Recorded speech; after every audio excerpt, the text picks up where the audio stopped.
difference ng upper, middle at lower class, is not how much money they have, but how they spend their money.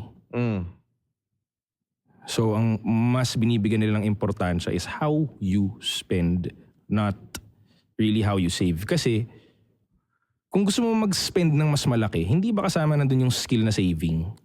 Okay. Diba? Kung isipin mo, o let's say 1,000 kita mo ngayon, kinabukasan 10,000 o lumaki na yung kita mo, diba? O ano mas gusto mo, i-save yung 10K o aralin mo i-spend na lang yun para lumaki pa? Valid mo.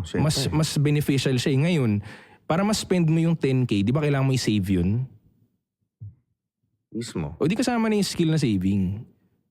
Pag magaling ka mag-spend, magaling ka rin mag-save. Automatic. Pero pag sinabi ko sa'yo magaling ka mag-save, automatic ba magaling ka mag-spend? Hindi rin. Hindi. Malabo yun. Malabo. Hindi siya masyadong directly correlated. Gusto ko yun yung magaling mag-spend. Paano gumaling mag-spend? Ano yung magaling mag-spend na tao? Tingin ko magaling ka mag-spend if nadadagdagan yung freedom mo when you spend or napupunta ka closer sa goals mo every time you spend. Example, just for the benefit of the Right. audience. So for example, goal mo na maging financially free at physically fit. Just like everybody else, right? Yeah.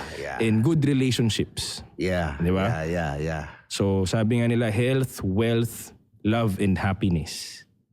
Di ba? So kung gusto mo yan, sinet mo rin yung sarili mo, yan ang gusto mo, lahat siguro ng spending mo papunta lang dun.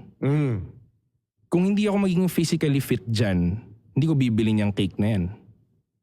Hindi, ang dali na ng spending habits mo. Yeah. Kung gusto ko maging financially free, hindi ako gagastos sa liability. Kasi gusto ko maging financially free. Hindi na ako mahihirapan mag-self-control, control isip-isip. Wala na. Yeah. Only the purpose will guide me. Yung goal siya na ang mag-guide ng decision making.